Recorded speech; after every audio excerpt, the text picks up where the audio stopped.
بسم اللہ الرحمن الرحیم، السلام علیکم، صبح بخیر، خوش آمدید۔ ATV مارننگ وتھ فرا میں بہت ساری دعائیں ایک اچھے دن کی، ایک اچھی زندگی کے آغاز کی، جو کسی بھی دن نئے سرے سے شروع ہو سکتی ہے۔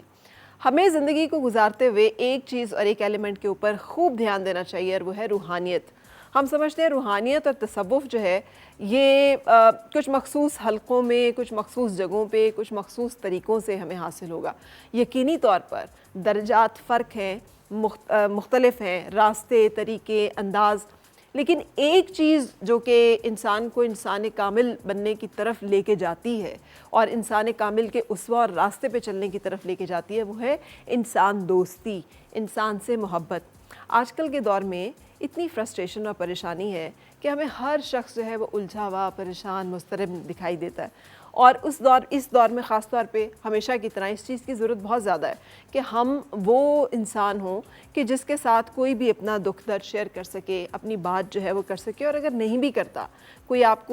کو نہیں بھی ٹرسٹ کرنا چاہتا، تو کم از کم وقتی طور پہ اس کے سکون کا یا اس کی راحت کا یا اس کے اس بے چینی اور اضطراب کے خاتمے کا، انگزائٹی کے خاتمے کا کوئی ذریعہ اور سبب تو ہم بن جائیں۔ کہ تلخی جو ہے انداز کی، رویے کی، مزاج کی، ضروری نہیں کہ صرف اس وجہ سے ہو کہ کوئی انسان برا ہے،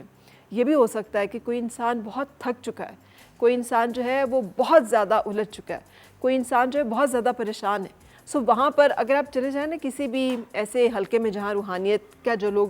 پریکٹس کرتے ہیں، تو وہاں پہ سب سے پہلا درس یہ ہوتا ہے کہ ججمنٹ نہیں ہوتی۔ وہاں پہ اس حلقے میں گناہ گار بھی آ کے بیٹھے یا بہت ایماندار اپنے آپ کو سمجھنے والا شخص بھی آ کے بیٹھے، سب انسان ہوتے ہیں۔ وہ اس چیز کے اوپر بالکل دھیان نہیں دیتے کہ آپ جو ہے نا، آپ تو اس کے اوپر جہنم میں جانے والے ہیں، اور آپ جو ہے نا وہ تو پکے جنتی ہیں، کیونکہ ایمان اور یقین اس بات پہ ہوتا ہے کہ یہ ججمنٹ اور یہ فیصلے جو ہیں، یہ اختیار کل ایک ہستی کے ہاتھ میں ہے، جو جانتا ہے کہ وہ جس کو ہم بہت جہنمی سمجھ رہے ہیں، وہ آخری لمحے اس کو جنت میں جگہ دے، یہ اس کا اختیار ہے۔ اور اگر جس کو ہم سمجھتے ہیں کہ وہ بہت جنتی ہے، لیکن اس کی نظر میں کچھ ایسے اس کے عیوب ہوں کہ جس کی وجہ سے وہ اس جگہ پہ نہ پہنچ سکے جو ہم سمجھتے ہیں کہ جس کا وہ مستحق ہے، یہ فیصلے وہی ذات کر سکتی ہے جو عالم غیب اور شہادہ ہے۔ یہ جو ایک یقین جب آ جاتا ہے نا، تو پھر ہم انسانوں کی ججمنٹ کے اوپر سے ہاتھ اٹھا لیتے ہیں۔ جب ہم انسانوں کی ججمنٹ سے نکلتے ہیں کہ یہ انسان بہت برا ہے کیونکہ یہ ہے، اور ہم اس کو جج کرتے ہوئے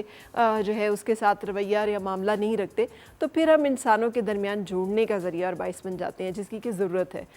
اپنے گھروں کے اندر، اپنے آفیسز کے اندر، اپنی گیدرنگز کے اندر ایک چھوٹا سا ایلیمنٹ جو ہے وہ لے کے آئے، وہ ہے رسپیکٹ ایک دوسرے کی، اور ججمنٹ ایک دوسرے کی نہیں۔ اگر ہم دیکھ بھی رہے ہیں کہ کوئی انسان جو ہے وہ بظاہر طور پہ تلخ ہے یا اس کا رویہ ایسا ہے، تو انڈرسٹینڈنگ کریٹ کرنا کہ آخر وہ وجوہات کیا ہیں کہ جس کی وجہ سے وہ اس طرح سے ریئیکٹ کر رہا ہے، یا اس کا انداز یہ ہے، اور کوشش کرنا کہ ان مسائل کو کسی طرح سے ختم اور کم کیا جائے۔ ایک سٹیپ ہو سکتا ہے اس مشکل راستے پہ چلنے کی طرف، اور شاید یہ بھی ایک راستہ ہے جو کہ پھر ہمیں وہاں تک لے کے جاتا ہے جن کو کہ ہم سمجھتے ہیں کہ جو تصوف کی بڑی منازل ہیں، روحانیت کی اعلیٰ منازل ہیں۔ اللہ تعالیٰ ہمیں بھی ایک انسان دوست انسان بنائے۔ اسی تھاٹ کے ساتھ ایک بریک کے لیے رکیں گے، اور بریک کے بعد پھر آپ سے ملتے ہیں۔ اور مل کے گنگنائے ہیں گمشدہ جو خوشیاں،